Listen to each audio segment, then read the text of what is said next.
Welcome back to a second video, and we call it week 2. Last time we learned how to use the finger movements properly, and this time we're going to learn how to convert from having only, let's say, one set of addition and subtraction, but then not being able to perform the next set of addition. So here's what we're going to cover today. First of all, we're going to go over the values and principles, plus what actions you could take right now. Second, we're going to go over the introduction of the small friends, or for the adults, it's going to be base of 5. Then we're going to go into the initial exercises, such as the finger exercises. Don't forget to follow us on YouTube, Instagram, TikTok. Follow for more exclusive content. And don't forget to also share the course. I believe this is a revolution. Not I only, but we believe that all the kids in Quebec should have and must go through a program like this, not only because of the mental aptitude that they will get, but also from the competitive aspect as well. Our communities are not created from the perspective of what was, it's created on the basis of what could be. So share this. It's a revolution. We change people's lives altogether. Warning, this is the next most important video in the entire course. Watch the entire video. Don't skip. Don't fast forward. Pro tip though, watch it at 2 times speed. And then some places, reduce the speed if needed. So let's get started. Values, principles, and actions. Consistent, daily, intentional improvement. Now, I'll finish reading.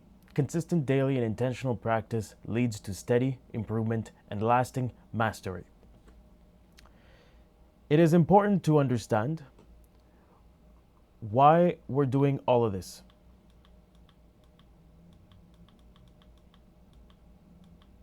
And we need to make sure that it's not just going in and doing the homework that gives you the purpose. It's the ability to think that we're doing this for a higher purpose and then getting into the work. We can't get into the work by simply doing the work and then moving on, because there's no purpose, there's no intentionality. We have to be intentional about something, not just finishing the work, but also having the ability to say, I want to improve. I'll give you a story. During the competition time, one of the factors of the winners that we saw, and we tried to implement as much as we can, it's to break the pattern of simply working just to work, but rather remembering why we're doing all of this. It does build great discipline to have someone repeat it for you, but there's some point in time as we grow that we need to become our self-motivators. And yes, at the beginning when they're young, we're pushing them to become their own motivators, or at least we push them to do their work, but it's very hard to get a kid to become their own motivators. It is not a simple task. It does take a great length of work from the teachers, from the parents, from the environment. And if one of them gives up, then the other one has to take up the slack. You've probably seen, and this is no offense to anyone, but you've probably seen a kid that goes, and we've heard these stories as well. They go to school, they come back, the kids come back, and they're demotivated. They're not willing to do any work. They don't want to push any further. They don't want to go any further. They're not willing to go to take that extra mile. But a kid's inner state is to push further, whatever the endeavors, whether it's in a video game, whether it's in a sport, whether it's in a schoolwork, whatever the situation, they will always have this urge to go further or to try to understand further, to push themselves a little bit. Whenever there's fear, that's because they've been limited by certain mindsets, whether it's the parents, whether it's the teachers, and whether it's the environment that they're in, they fall into those fears. Fear has a stronghold on many, many people, including myself. It's not uncommon, but it's the most powerful tool to keep someone from achieving anything.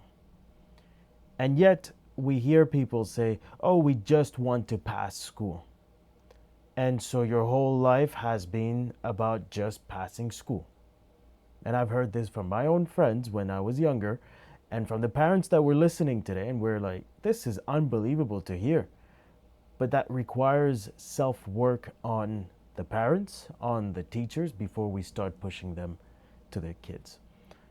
And I'll bring back to another point here. We say consistent, daily, and intentional. Consistent, easy to understand. It's something that we do as often as we can without any delays between the first session and the second session or the latter sessions. Daily is for every single day. And then there's the intentional.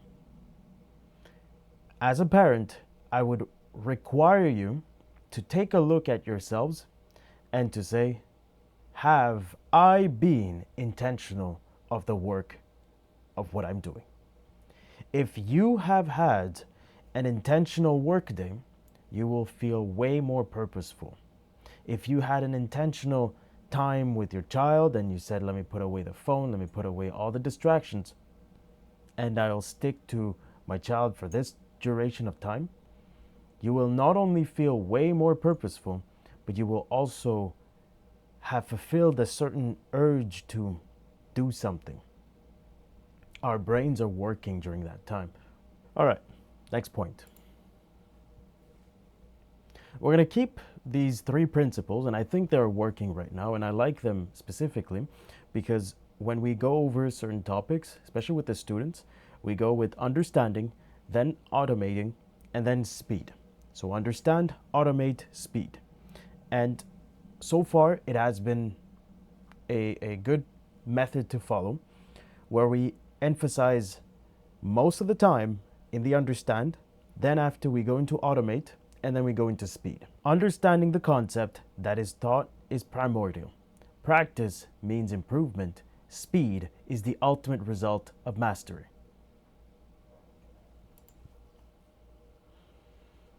All right, UCMAS core habits, sitting posture, and holding of the pencil. I think you guys know what it is. Sitting posture is sitting halfway through the chair.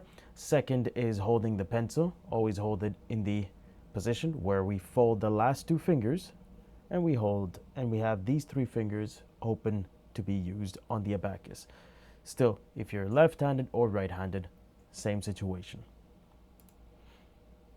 Final point, finger movements. We will only be using the thumb, the index, and the big finger. Let's use this terminology of the right hand for now. Only the right hand will be used in the practice.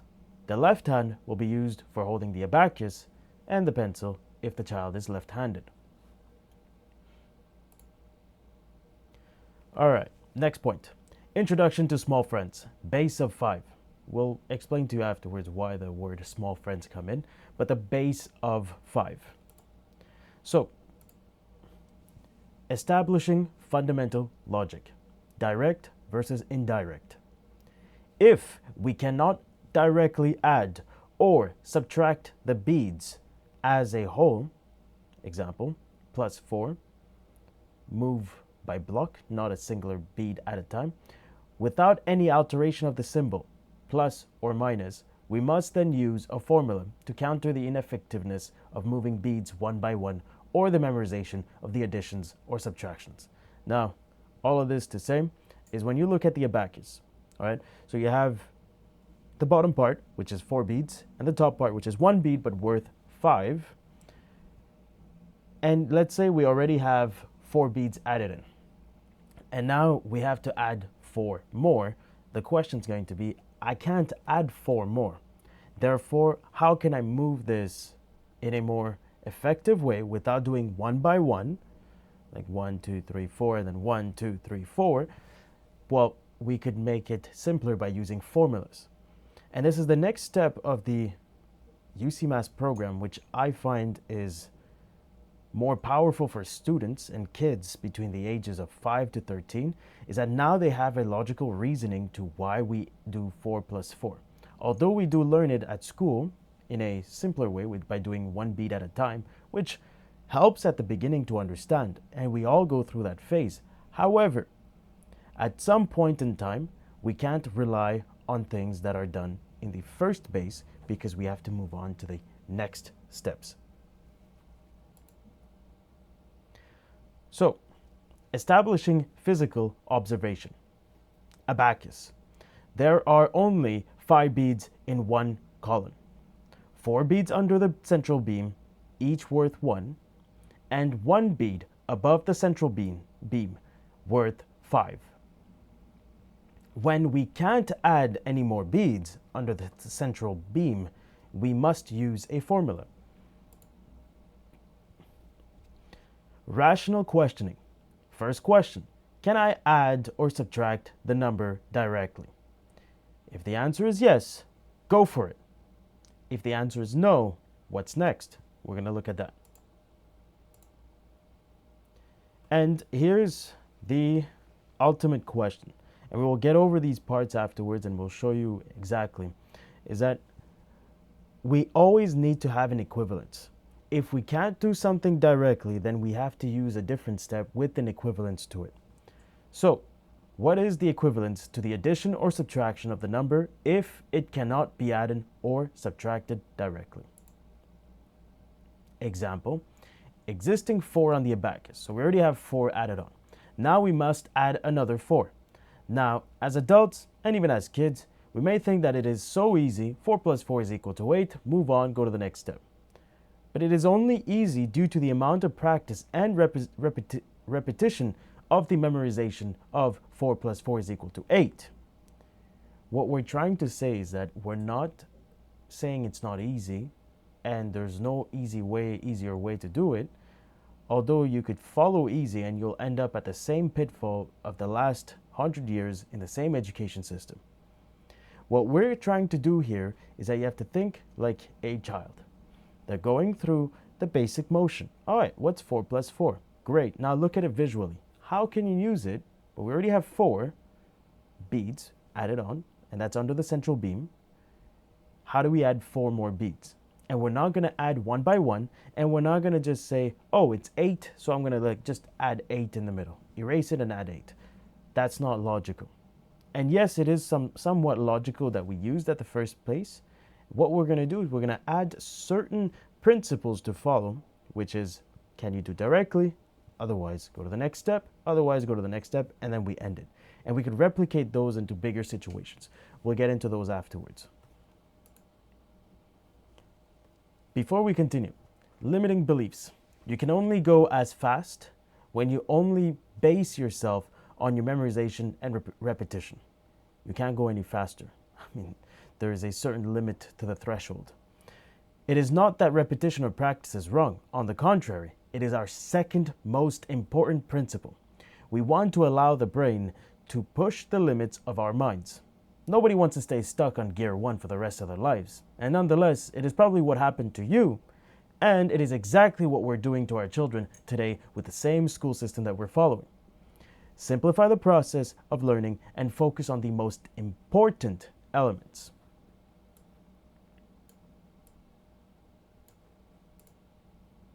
So, let's get into the small friend.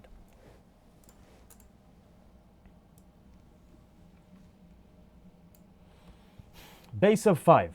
So, we use the base of 5 as our first step to figure out whether we can use the small friend, since we are in the context of not being able to add or subtract directly in the section under the central beam.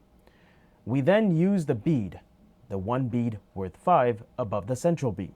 So we technically kind of borrow it, but then we give it back afterwards, which we'll come back to that point later on. And the base of 5 is the reason why we call it the small friends, because it's only 5. We also have the base of 10, which is the final step if we can't use the base of 5, and that's called the big friends. When we teach a child, because we're face to face and we're in person and we could teach it and we could like go show over the points, it is easier for us to work with and then rather than explaining, let's say, to an adult, because we have to go through a little bit more of the rationale and the logic and behind the game, which I honestly enjoy a lot. And we are now here. We have the 4 beads. We're going to keep on using the same example, and we can't add 4 directly. So we go to the next step. We can't waste our time thinking and pondering about our whole life situation and now we're stuck. No, we have to use more next steps. Be resourceful with what you have.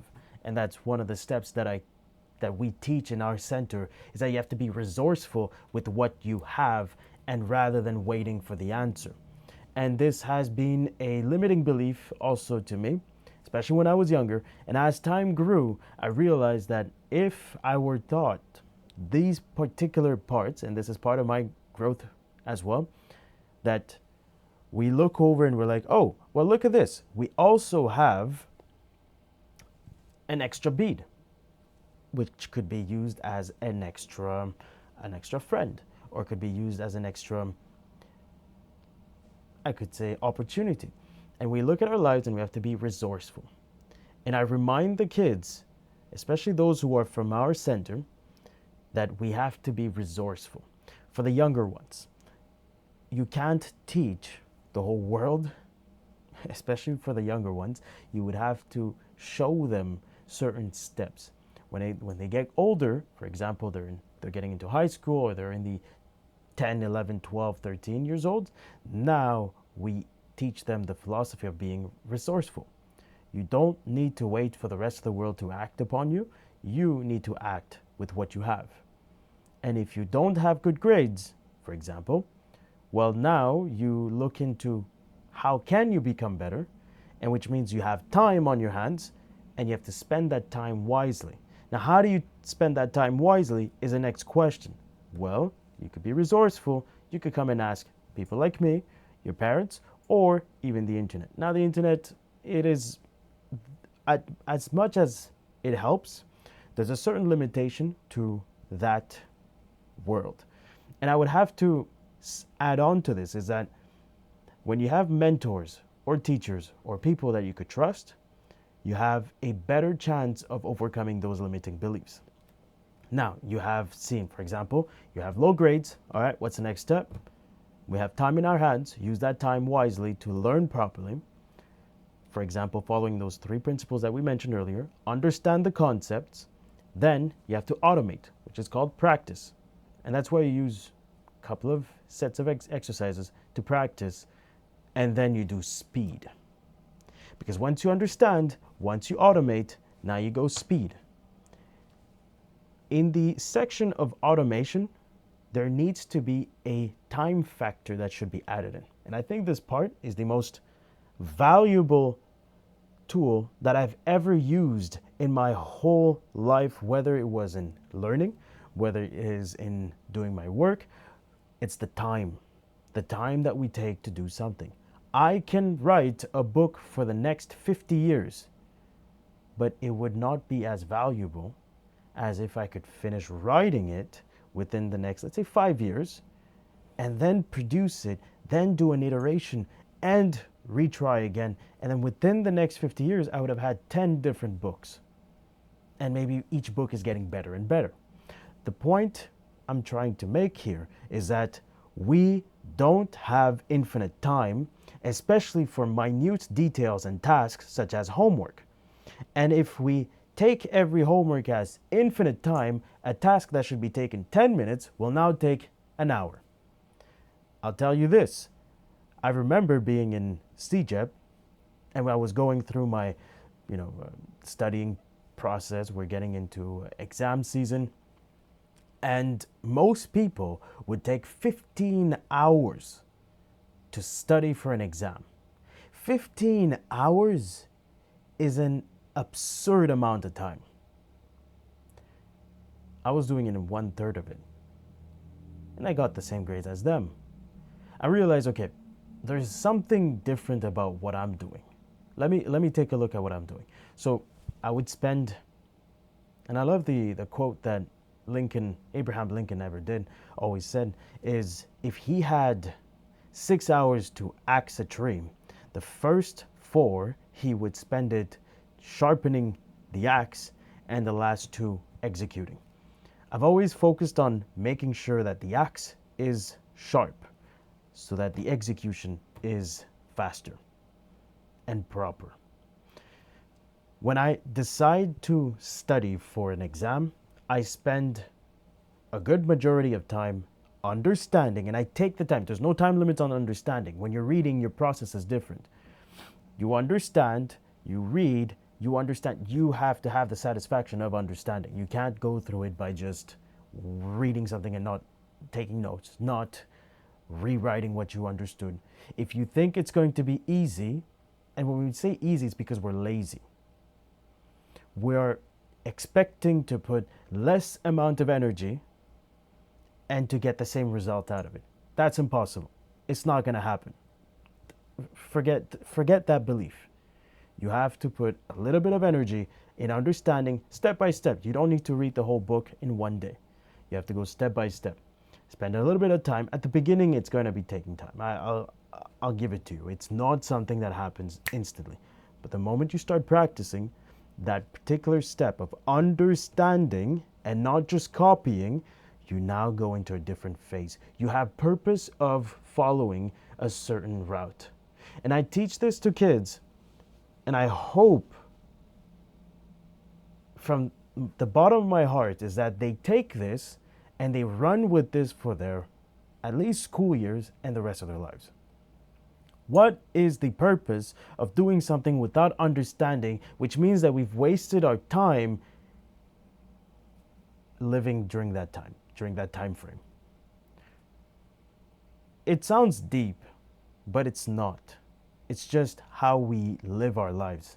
If you choose to be intentional with what you do, you will realize that your kids also will become intentional with what they do. They won't be saying this is all useless. They will be probably saying, oh, look, mommy, or look, daddy, I learned this, and I could use this. At what point would you like your kids to be immersed into their studies? At what point would you like your kids to be immersed in the flow, in their sports, in their endeavors that they take? Nowadays, we see kids do a lot of stuff, a lot of things, a lot of steps, a lot of projects. They're immersed into it. Why? Because we start to see the rest of the world. I know for a fact that the kids that come to us, they are immersed into learning and moving forward. They don't want to stop. As funny as it is, we have kids that stay with us for hours on end during the week and come back every single day, or at least multiple times in a week, while their classes are only once a week. It's not that we don't want to see them. We love to see them. We just don't have enough space and time. But we have this culture within our school here that kids want to come back. Kids want to learn from us. It has nothing to do with the subject alone. It is the subject, it is the teachers, it is the other people, the community, the parents, and a whole plethora of things that we have to use to our advantage. If you allow your kid to play video games for 3-4 hours a day, your kid is going to have brain smoothie. That's what they're going to end up with. But if that same kid was placed with an environment of people, let's say, that are an environment of people who are pushing forward, parents who are involved into their work, passionate with their work, passionate with their learning, they're not stopping to learn, they're not stopping their life and blaming it on kids. They are continuing their learning and process all over the place. They're not stopping. That creates a whole different human being. Now, mind it, we do live in a society that does not care about pushing forward, that cares more about pleasures than purpose. And purpose is the reason why we have pleasures. You can't expect to be on one end. You have to be on both ends. And I think it's more of an 80-20 kind of situation. Your purpose is going to be something that's going to push you, thrive you. You're going to enjoy and feel more fulfilled rather than just pleasure. And the pleasure comes after. All right, now let's come back. Small friends, base of 5. We use the base of 5 as our first step to figure out whether we can use the small friend. Since we are in the context of not being able to add or subtract directly in the section under the central beam, we then use the bead, the one bead worth 5 above the central beam. Equivalence. Now, let's continue with the same example. Existing 4 on the abacus, we must add another 4. We can't do it directly, so we must use an equivalence using the bead worth 5 above the central beam. So, for example, now imagine I have to add 4 more cookies, and then there's a bag of cookies that have 5 cookies in them, but I can't add, and I have 4 singular cookies. So now I'm like, okay, but I have to add 4 more cookies, but my friend only has a bag, and I can't open the bag. So what do? So this is how it's going to work. What we're going to do is that we're going to replace the plus 4, what we're doing, we're going to replace it with a tiny formula. And that's going to be with the plus 4 is now equal. Again, equivalent, equal. We're going to replace it with plus 5 and something else. Now, if I add 5 cookies, but I only wanted to add 4 cookies, how many cookies do I give back to my friend? And that's going to be 1 cookie. Now, in singular digits, it is very simple to talk about it. But if we're going with bigger numbers, we don't have time to do one by one. You could take your time, but you are not going to be as efficient with your brain to maximize the brain development. So we then look at this. But we all know it is not equal. So plus 4 is not equal to plus 5. We have to do something in order to make it equal, which is subtract something. So in order to fulfill the equivalence, we must take away an amount. In this case, we do plus 5 is equal, or you could also use the word replaced by plus 5 minus 1. All right, so small friend. We use the terminology of small friends due to the simplicity factor to teach students and keep the process simple. And this is how we teach on this one, is that we take one hand, 5 fingers. Who is the friend of 4? Now you take down 4 fingers, left over 1 finger. Therefore, the friend of 4 is 1. And so 4 is friends with 1 and vice versa. For example, you say who's the friend of 1?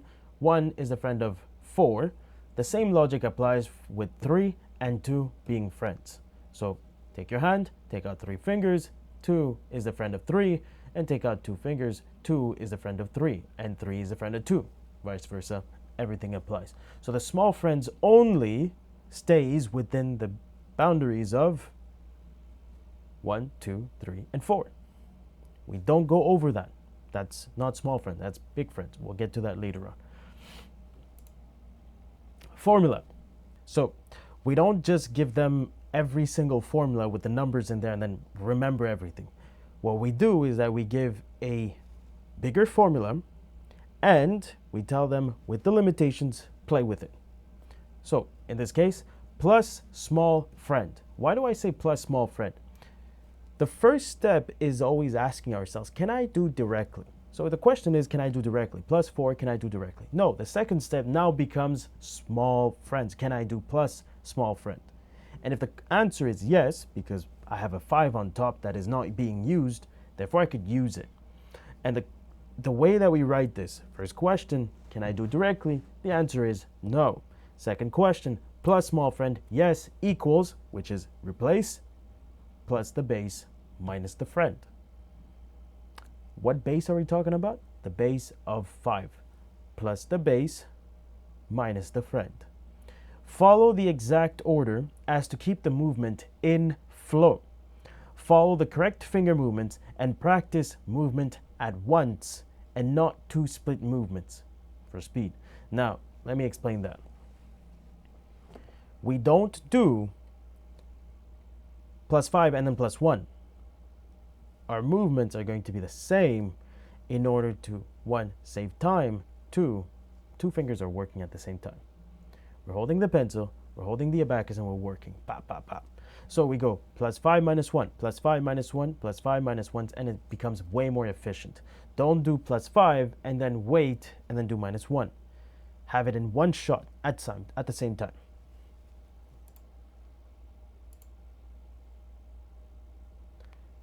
Very important.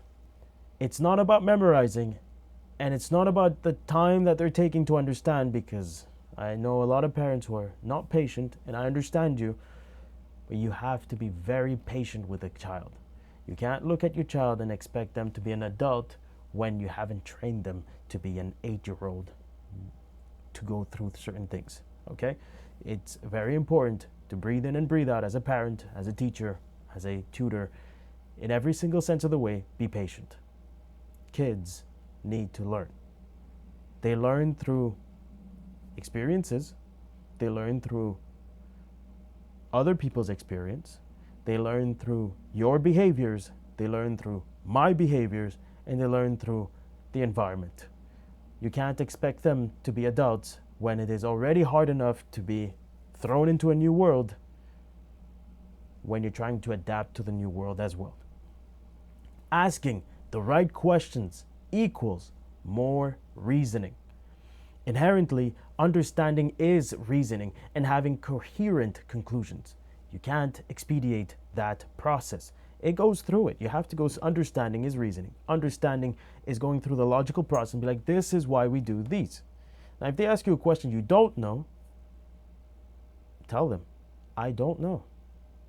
And I'll get back to you ASAP. Let me search it up. If they see you going and searching, rather than being, I know everything, so I'm the king or the queen, show them that you are also learning and that you're learning through this. It requires gratitude on one end, but it also requires a lot of self-work to be able to say something like this. Let's continue this. And the small friend, as I said, okay, so plus small friend as a formula. This is for parents. We're showing you this. This is how we teach for kids. Kids are little kids. They're learning, so we can make it simpler for them. But we bring out smiley faces because it's a friend, so it's much easier. I think some of the parents also would prefer to see a smiley face rather than seeing black and white, but here it is. Plus small friend equals plus base minus the friend. And the base is constant, something that doesn't change. That's why we keep it small friend and big friend. Now here, constant base is equal to 5. So it's always 5. The small friend is a number that could be changed, but it's only in the limitation of 4, 3, 2, 1. Cannot be more, cannot be less. And if small friend is equal to x, so when we say x, we're saying, for example, 4, or let's say anything that is in the small friend. So we, as we mentioned on the top, small friend is either 4, 3, 2, 1. If small friend is equal to x, then the friend, so we're talking about this friend here, is equal to 5 minus the small friend, or minus the x. Let's rewind a little bit. We mentioned when you take your small friend, and you could teach this way to your kids, 5 is the number of fingers that we have in our hands. Now, who is the friend of 4? Subtract 4, you have 1 finger. Same thing here, just that this is more mathematical. Who's a friend of 3? 2. Who's a friend of 2? 3. Who's a friend of 1? 4. Very easy to understand. These are the simple steps. 4, 1, 3, 2, 2, 3, 1, 4. And we go over those. There's no 5, because 5's friend would be inherently 0, which is kind of useless to do.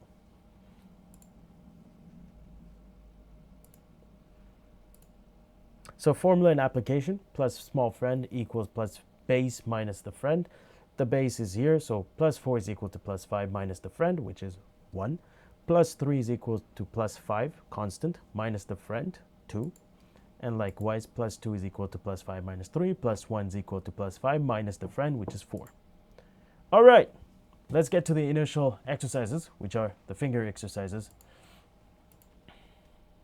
All right, let's go here. So, finger exercise. This exercise helps students build muscle memory for the specific finger movements they will use throughout their training. Thumb, adding bottom beads. Index, subtracting bottom beads. Big finger, adding and subtracting the top bead, plus 5 minus 5. Systematic approach. The exercises are designed to be systematic, following a specific structure. Combination of fingers. In this case. Now, last video, I taught you guys how to just simply move the beads. And there's certain combinations that we need to do for plus 6, plus 7, plus 8, plus 9. But those are all following the same guidelines. For example, you do plus 6, it's always plus 5 and plus 1, not plus 5 and minus 1. And that's why we say combinations for these, and those are more or less direct because we're following the same logic of plus, plus, plus. For example, plus 7, it's plus 5 plus 2, so we do plus 5 plus 2. If we said minus 7, it would be minus 5 minus 2, and those are the scissors movement. In this case, since we're replacing the small friend with the base, which is always going to be big finger in this situation, just 5, and then minus the friend. And the friend, by the way, limitations of 4, 3, 2, 1, is always going to be using the index finger. So, plus 5 minus the friend. Plus 5 minus 1. Plus 5 minus 2. Plus 5 minus 3. Plus 5 minus 4. Journey. The finger movements practiced in these exercises are not just for isolated tasks. They will be used consistently across all future abacus and mental math exercises. This is part of the first fundamental building blocks. Daily practice with parental support. Include finger exercises in their child's daily routine and to supervise practice sessions to ensure proper technique and consistent progress. We need to have a coach everywhere. Especially as a kid, when you're going through certain things, you don't have the will prepared and developed. Part of being a parent is pushing your kids. You can't expect them to be robots where they learn once and then repeat it all the time.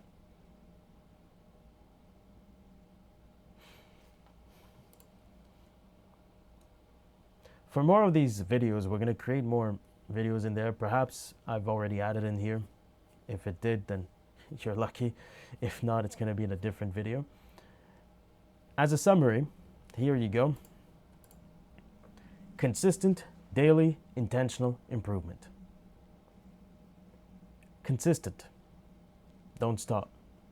Reduce the gap between the first time and the second time, and latter practice sessions. Daily. I don't need to explain that, but every day. And then intentional. You choose to be the winner. You choose to be growing. You choose to be practicing. Not the other way around. Practice doesn't choose you. You choose the practice. You choose the examination. You choose to win. You choose to be the dominant figure. You choose to go and conquer your exam. You need to have that mentality at some point. You don't need to live every day like that. Just when you do the work. When you have fun, enjoy the process. When you're working, enjoy the process. But have the mentality of, I choose to do this and I choose to improve. Consistent, daily, and intentional practice leads to steady improvement and lasting mastery. Nobody wants to stay stuck on gear 1 for the rest of our lives. And nonetheless, it is probably what happened to you, and it is exactly what we're doing to our children today. Simplify the process of learning and focus on the most important elements. And don't forget, combination of fingers. I think you guys understood. Plus small friend, which is if we can't do directly, we go to the small friend and then we replace it with a plus 5 with the big finger and then minus the friend with the index. Abraham Lincoln. Give me 6 hours to chop down a tree, and I will spend the first 4 sharpening the axe. Keep that in mind. First, you learn, you sharpen your tool, the brain, and then after, you go into executing. And when you execute, put a timer. That's a quick tip. I think it's the most valuable tip that should be out there for everybody, is to put a timer. You are your own habits. Let's get to work. Thank you.